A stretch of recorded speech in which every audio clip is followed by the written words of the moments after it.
अच्छा, आज हमने पढ़ना है कनकरेंट डेवलपमेंट मॉडल। ये भी बाकी मॉडल की तरह एक डेवलपमेंट मॉडल है जिसके थ्रू हम लोग अपना प्रोडक्ट और सॉफ्टवेयर वगैरह डेवलप करते हैं। अब है ये कनकरेंट। कनकरेंट मीन्स कि at the same time multiple activities का परफॉर्म होना।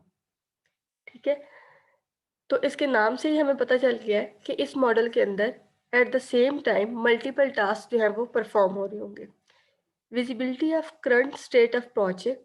ठीक है, अब इसकी सबसे बड़ी बात क्या है कि प्रोजेक्ट की एक्टिविटीज की जो करंट स्टेट होगी ना, किस टाइम आपका प्रोजेक्ट किस स्टेट के अंदर है इंटरनली, ये उसको विजिबल रखेगा। ठीक है, साथ साथ पता चल रहा होगा कि इस टाइम प्रोजेक्ट के अंदर क्या काम हो रहा है, कितना हो गया है। तो जो भी करंट स्टेट होगी, करंट स्टेटस होगा, वो विजिबल होगा। It represented schematically as series of major technical activities, tasks and their associative state। ठीक है, जो भी एक्टिविटीज हम परफॉर्म कर रहे हैं, जो टास्क हो रहे हैं, जो एक्शन हो रहे हैं, जो सी भी स्टेट है, ये उसको सारी क्या सिस्टमैटिकली एक वे के अंदर जो है, एक ऑर्डर, एक सीक्वेंस के अंदर उसको रिप्रेजेंट करता रहेगा।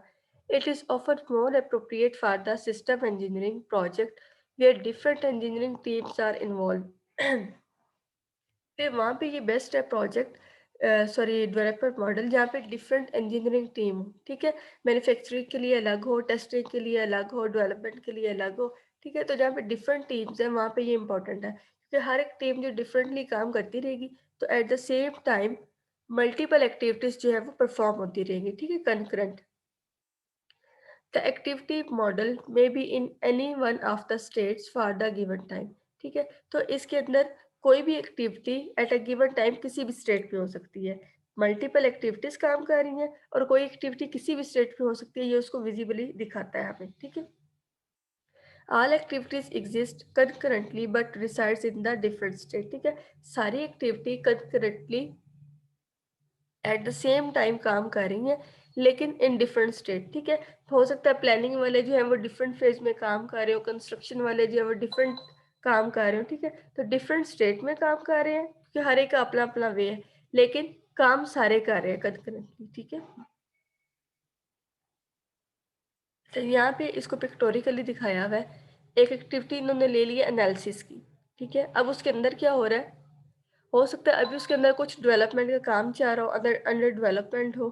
ठीक है, उसके बाद जो है वो कुछ चेंज का वेट कर रहे हो कि इसके अंदर कुछ मॉडिफिकेशंस करनी है। ठीक है, हो सकता है मॉडिफिकेशन करने के बाद वो डायरेक्ट जो है रिवीजन के लिए आ जाए। ठीक है, यहाँ से एक दफ़ा दोबारा देख लें, डेवलपमेंट हो रही है, डेवलपमेंट से हो सकता है कुछ चेंजिंग उसके अंदर आने हो, वो उस चेंज के लिए वेट करने लग जाए, ये भी एक स्टेट है। या फिर ऐसा भी हो सकता है कि इसकी तरफ कोई चेंज नहीं आना, डायरेक्ट वो जो है रिव्यू के लिए भेज दे कि हमने बना लिया, एक दफ़ा रिव्यू कर ले। ठीक है, अब या तो रिव्यू होगा या फिर वेटिंग होगा, वेटिंग स्टेट में होगा। ठीक है, अब अगर वेट कर रहा है तो उसके बाद क्या होगा, अंडर रिवीजन होगा, दोबारा से उसको एक दफ़ा रिवाइज करके देखेंगे कि सही तरह से बना या नहीं बना। फिर उसको जो है रिव्यू के लिए दे दिया। अब रिव्यू से हो सकता है कि बस काम हो गया, रिव्यू हो गया, उन्होंने कहा ओके, तो वो डन कर दिया ओके। या फिर ये भी हो सकता है दोबारा से एक दफ़ा उसकी बेस लाइनिंग जो है वो चेक की जाए और उसके बाद जो है वो डन पे आई।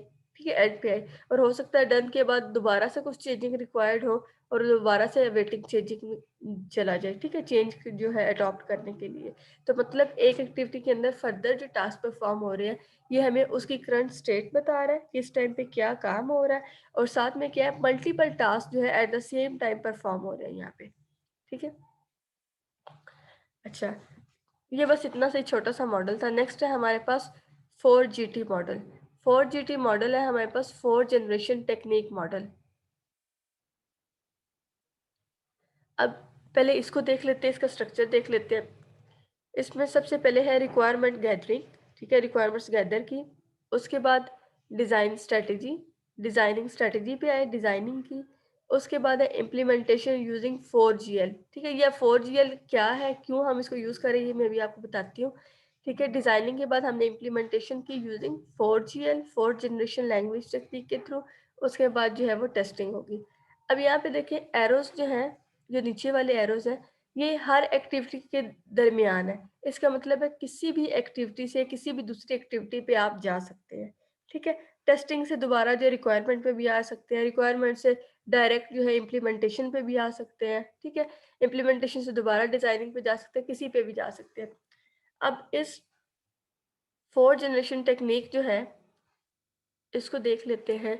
Like all other models 4GT begins with the requirement engineering phase. ठीक है, बाकी तमाम मॉडल की तरह ये भी क्या है, रिक्वायरमेंट इंजीनियरिंग फेज से स्टार्ट हुआ रिक्वायरमेंट्स गैदर की।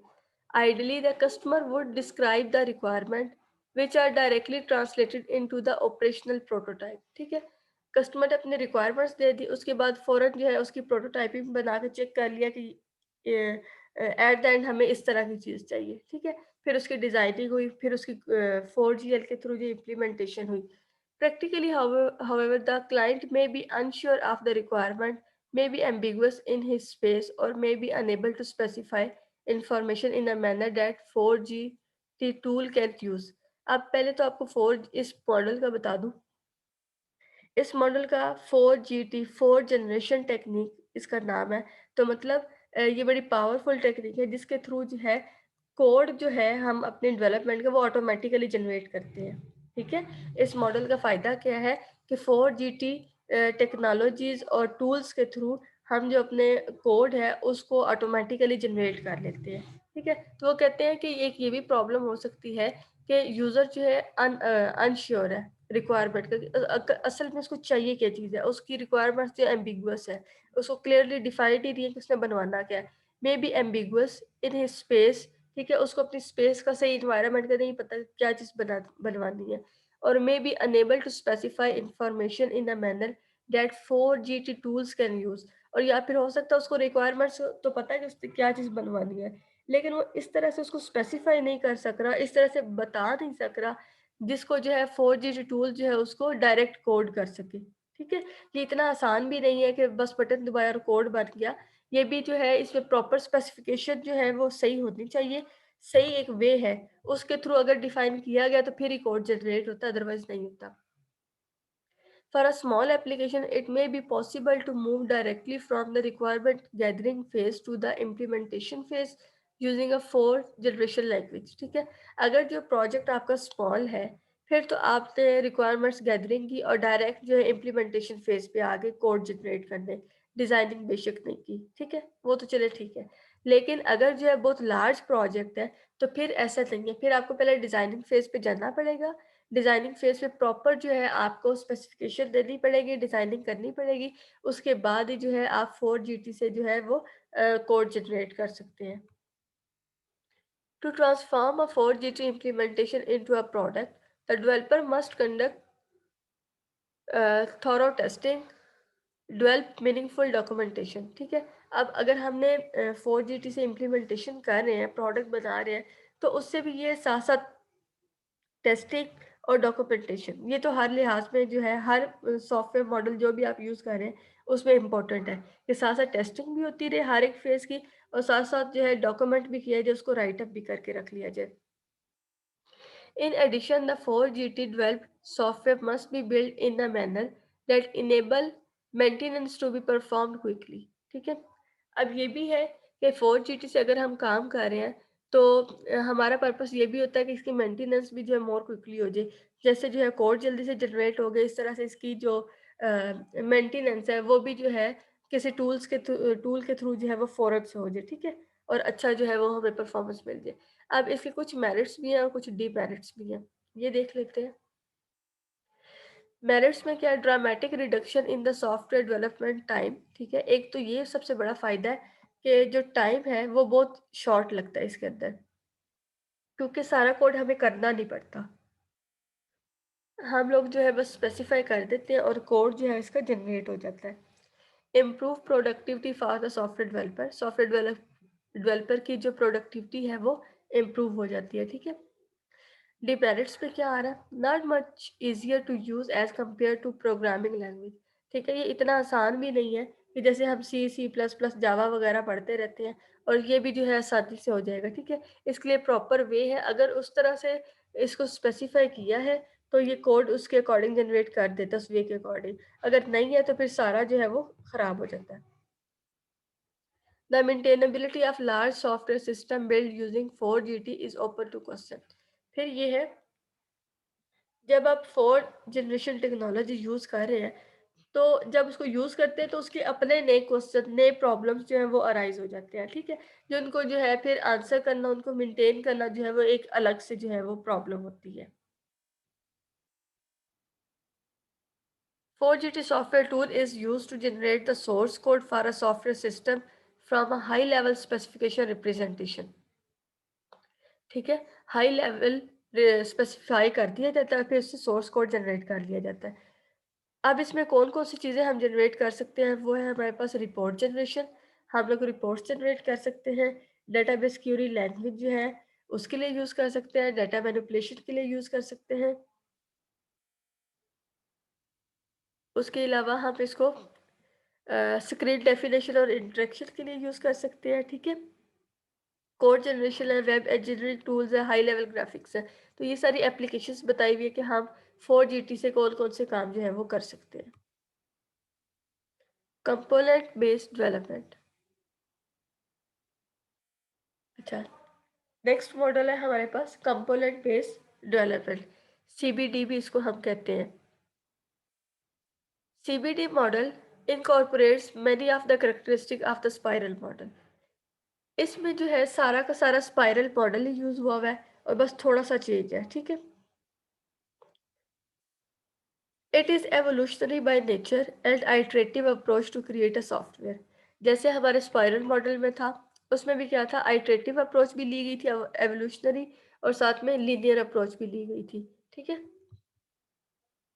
इसी तरह से यहाँ पे भी एवोल्यूशनरी बाय नेचर है, ठीक है? इवॉल्व होता रहेगा और आइट्रेशन जो है वो लेता रहेगा, ठीक है? CBD model creates application from pre package software components.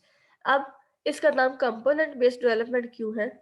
कि ये पहले से जो बनी बनाई क्लासेस है ना, बिल्ड इन क्लासेस है, या फिर प्री पैकेज पहले से कुछ पैकेजेस बने हुए पड़े हुए हैं डेवलपमेंट के, ये उनको यूज कर लेता है, ठीक है? उनको जो है रीयूज़ कर लेते हैं अपने टास्क परफ़ॉर्म करने के लिए। तो एक तो ये स्पाइरल की तरह ही है, और दूसरा क्या है इसके अंदर, पहले से build in components, build in classes जो है, बिल्ड इन लाइब्रेरीज़ जो है, ये उनको यूज़ कर लेता है।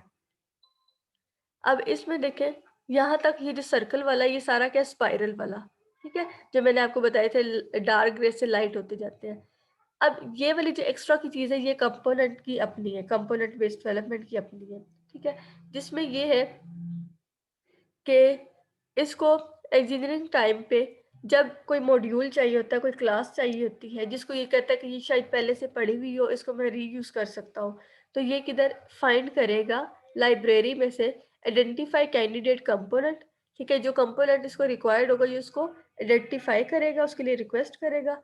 Lookup component in library, library के अंदर उस कंपोनेंट को फाइंड करेगा। एक्सट्रैक्ट कंपोनेंट इफ अवेलेबल, अगर वो कंपोनेंट, वो क्लास, वो पैकेज पहले से बना हुआ पड़ा हुआ है, तो उसको एक्सट्रैक्ट कर लेगा यूज करने के लिए। अगर नहीं पड़ा होगा तो क्या करेगा, बिल्ड कंपोनेंट इफ अनअवेलेबल, अगर वो अनअवेलेबल है तो उसको क्या, कंपोनेंट को बिल्ड कर लेगा, उसको बनाएगा, ठीक है? And put new component in the library, जो न्यू कंपोनेंट उसने बनाया है उसको लाइब्रेरी के अंदर भी रख देगा, ताकि नेक्स्ट टाइम अगर उसकी जरूरत पड़े तो वो अवेलेबल हो, ठीक है? Construct nth iteration of the system, तो फिर इस तरह से वो कंस्ट्रक्ट करता रहेगा और आगे से आगे आइट्रेशन चलाता रहेगा, ठीक है? बाकी सारा स्पाइरल वाला है, और फिर जो है साथ में ये एक चीज़ एक्स्ट्रा है कि वो देखेगा कि उसकी लाइब्रेरी के अंदर ये वाला पैकेज, ये वाली क्लास पहले से पड़ी हुई है या नहीं। अगर पड़ी हुई है तो वो उसको यूज़ कर लेगा, अगर नहीं बनी तो उसको बनाएगा, खुद भी यूज़ करेगा और लाइब्रेरी में उसको रखवा देगा फ्यूचर यूज़ के लिए। Modelling and construction activities begin with the identification of the candidate component, ठीक है? अच्छा, ये सारा वो ये स्पाइरल वाला जो मैंने आपको पहले पढ़ा दिया था, ये उसी तरह से है, कौन कौन सी एक्टिविटी किस किस सर्कल के अंदर काम कर रही है, ठीक है? इसको पढ़ने की जरूरत नहीं है। CBD model leads to software reusability, ठीक है? अब सबसे बड़ी बात इस कंपोनेंट बेस्ड मॉडल की है रीयूजेबिलिटी, कि ये जो है कंपोनेंट्स को रीयूज कर लेता है। Based on study, CBD model leads to 70% reduction in development cycle time, ठीक है? तो ओवरऑल प्रोजेक्ट का 70% टाइम जो है वो रिड्यूस होता है, क्योंकि पहले से बनी हुई क्लासेस वगैरह जो है वो यूज हो जाती है, ठीक है? तो 70% टाइम जो है वो रिड्यूस हो जाता है।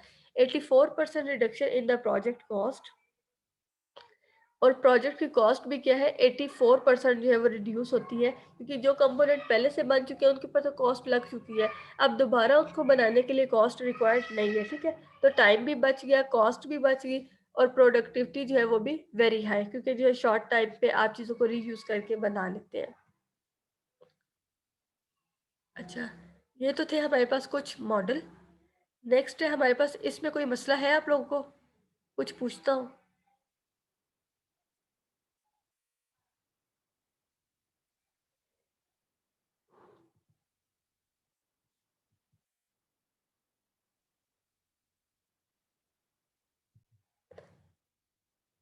अच्छा, अब इसमें हमने पढ़ना है फॉर्मल मेथड्स। शायद सीएस वाले बच्चों ने फॉर्मल मेथड का एक सब्जेक्ट भी पढ़ा हो, बड़ी डिटेल के अंदर वो सब्जेक्ट होता है मैथमेटिकली। लेकिन यहाँ पे हमने जस्ट इसका इंट्रो देखना है कि फॉर्मल मेथड्स जो हैं वो क्यों यूज़ होते हैं या फिर होते क्या हैं, ठीक है। लेकिन इसका एक पूरा सब्जेक्ट भी है जिसको इन डिटेल पढ़ा जाता है। यहाँ पे जस्ट इसका इंट्रो ये सॉफ्टवेयर इंजीनियरिंग में। अच्छा, formal method model. The formal method model is an approach to software engineering that applies mathematical method or techniques to the process of developing complex software system. अब formal method क्या होते हैं? ये mathematical functions होते हैं, ठीक है। Discrete function होते हैं, मतलब इसके अंदर सारे जितने भी टास्क परफॉर्म करने हैं वो फार्मूलाज के थ्रू किए जाते हैं, और कुछ टेक्निक्स हैं उनके थ्रू किया जाता है, ठीक है। तो सारा का सारा काम जो लॉजिकली होता है, मैथमेटिकली होता है। थ्योरी जो है वो कम ही होती है। हर एक चीज़ को प्रूव करने के लिए कोई फार्मूला है, कोई वे है, ठीक है, उसके थ्रू जो है उसको एग्जैक्ट जो आंसर है वो निकाला जाता है। तो इसमें ये मॉडल इसलिए यूज़ हुआ है, formal method model software engineering के अंदर, कि जितनी भी हम डेवलपमेंट का काम करते हैं उसको साथ साथ इवेलुएट कर लिया जाए, उसको चेक कर लिया जाए कि वो हम सही कर रहे हैं या नहीं कर रहे, ठीक है। तो मतलब जब मैथमेटिकल मॉडल से हम उसको चेक करते हैं तो हमें ये पता चल जाता है कि ये एग्जैक्ट है या नहीं है, क्योंकि बाकी थ्योरेटिकल तो हम बात करते हैं अच्छा ये हो जाएगा या हो रहा है, ठीक है, एग्जैक्ट वर्डिंग नहीं होती। लेकिन मैथमेटिकली हम प्रूव करते हैं कि एग्जैक्ट ये हो गया या नहीं हो गया। तो इवैल्यूएशन पर्पस के लिए इसको यूज़ किया जाता है इन टेक्निक्स को, ठीक है, जो एग्जैक्ट हमें बताती हैं। अगर परसेंटेज भी है तो वो भी एग्जैक्टली हमें बता रही होती है, ठीक है। तो जो सही वाले कॉम्प्लेक्स सिस्टम है उनकी वैल्यूएशन खास तौर पे फॉर्मल मेथड के थ्रू होती है, ठीक है, टेस्टिंग वगैरह। The formal method model encompasses a set of activities that leads to formal mathematical specification of the computer software. Formal method enable you to specify, develop, and verify a computer based system by applying a rigorous fair mathematical notation, ठीक है। आप इसके through क्या करते हैं, अपने जितना भी सिस्टम है उसकी डॉक्यूमेंटेशन उसको स्पेसिफाई भी कर सकते हैं। मींस आप एग्जैक्ट बता सकते हैं कि ये होगा तो आपका सिस्टम ये वाला टास्क परफॉर्म करेगा, ठीक है। उसके अलावा इसके डेवलपमेंट के अंदर, इसकी वेरिफिकेशन के अंदर, इवेलुएशन के लिए जो है हम इसको यूज़ कर सकते हैं, और इसके अंदर बड़े स्वेयर बड़े कम्प्लेक्स टाइप के मैथमेटिकल फंक्शंस जो हैं वो यूज़ होते हैं। अब इसकी एक एग्जांपल कोई देख लेते हैं फिर समझ आ जाएगी। A variation on this approach called the clean room software engineering is currently applied by some software development organisation, ठीक है। इसी से फॉर्मल मेथड की एक टेक्निक है, उसी से मिलता जुलता एक मेथड है जिसका नाम है क्लीन रूम सॉफ्टवेयर इंजीनियरिंग। वो जो है आजकल यूज हो रहा है। अब ये क्लीन रूम क्या है, इसकी यहाँ पे कोई वो तो नहीं है डिटेल वगैरह पढ़ने का, लेकिन इसको मैंने यहाँ पे लिख दिया था, अगर आप लोगों ने देखना हो। तो clean room software engineering process is a software development process intended to produce software with the certifiable level of reliability, ठीक है। तो मतलब क्योंकि फॉर्मल मेथड का ये एक वे हम पढ़ रहे हैं क्लीन रूम सॉफ्टवेयर इंजीनियरिंग, तो इसका मेन पर्पस क्या है, सर्टिफाइबल लेवल ऑफ रिलायबिलिटी, मतलब एक लेवल ऑफ रिलायबिलिटी आपको दे रहे हैं जहाँ पे फेलियर चांसेस जो है वो बहुत कम होंगे, ठीक है। रिलायबिलिटी हम किस चीज़ को कहते हैं, पायदारी को। मीन्स यहाँ पे जो है फेलियर चांसेस बहुत कम है, तो रिलायबिलिटी की डेफिनेशन ही ये है कि जो नंबर ऑफ फेलियर हैं उनको डिटेक्ट करना और उनको मिनिमाइज करना, ठीक है।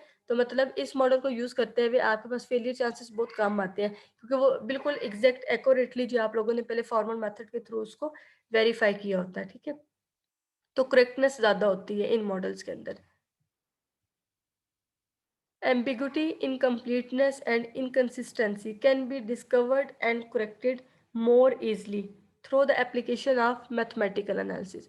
ठीक है, तो जब हम मैथमेटिकल एनालिसिस करते हैं तो जो एम्बिग्यूटी होती है, चीज़ें इनकम्प्लीट, आधी पड़ी होती है, आधी हुई नहीं होती, इनकंसिस्टेंट होती हैं, ठीक है, कभी उनका कोई आंसर आ रहा है, कभी उनका कोई आंसर आ रहा है, ठीक है, थियोरेटिकल जैसे हम कहते हैं ये हो गया, ये हो जाएगा, या फिर ये इस फेज के अंदर है, तो या फिर ये आंसर दे रहा है, नेक्स्ट टाइम यूज़ किया तो वो कोई और चीज़ बता रहा है। तो ये जितनी भी इनकंसिस्टेंसी है, इनकम्प्लीटनेस है, एम्बिग्यूटीज़ हैं, ठीक है, फेलियर है, इन सारों को जो है डिस्कवर किया जाता है मैथमेटिकल एनालिसिस से।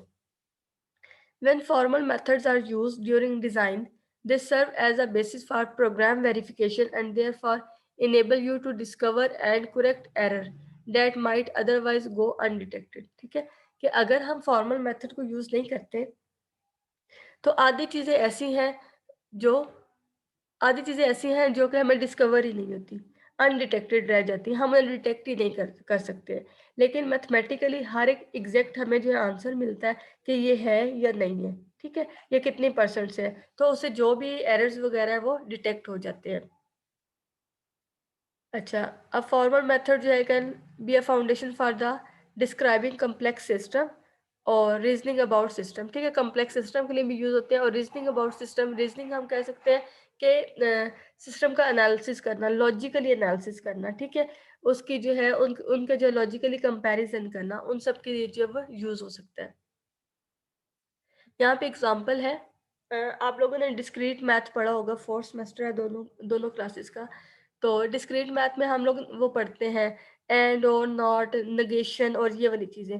तो वो भी क्या है, सारी मैथमेटिकल चीज़ें होती हैं। तो जैसे डिस्क्रीट के अंदर हम हर एक बात को डिजिटली डिस्क्रीटली डिफाइन करते हैं ना, कि ये काम हो रहा है, उसकी नेगेशन है, ये काम नहीं हो रहा, एग्जैक्ट आंसर आते हैं हमारे पास। ये उसी तरह के फॉर्मल मेथड है। तो यहाँ पे एक वैसी एग्जांपल मैंने कोड की हुई है। एक पी है, जॉय ईट्स फ्राइज, जॉय जो है ईट कर रहा है फ्राइज, पी हमने इसको कह दिया, और मारिया ड्रिंक सोडा, क्यू, ठीक है। अब पी एंड क्यू अगर हम इसको दे रहे हैं तो एग्जैक्टली हमें बताएगा कि जॉय ईट कर रहा है fries and Maria drink soda, ठीक है, तो एग्जैक्ट चीज है। वरना अगर हम इसको थियोरेटिकल बताते तो हम कहते हैं हाँ वो ये कर रहा है, हाँ वो ये पी रहा है, वो ये खा रहा है, मतलब एग्जैक्ट नहीं है। तो यहाँ पे कि एग्जैक्ट बात पता चली है, ये दोनों ये काम कर रहे हैं, ये नहीं कर रहे। तो इसी तरह से क्या है, एग्जैक्ट वहां पे चीजों को हम डिफाइन कर लेते हैं, ठीक है। The symbol to indicate negation is, अब ये क्या सिंबल है जिसे हम नेगेशन, नेगेशन क्या होता है, रिवर्स ऑर्डर, ठीक है, ऑपोजिट चीज को डिफाइन करना, यस का नो, ठीक है, और नो का यस, उसको जो है वो नेगेशन कहते हैं, नेगेट करना। अच्छा, अब पॉजिटिव स्टेटमेंट क्या है, टुडे इज मंडे, ठीक है, आज क्या है, मंडे है, इसकी नेगेशन क्या होगी, टुडे इज नॉट मंडे। तो एग्जैक्ट चीजें बता रही हैं ये हो रही है या नहीं हो रही।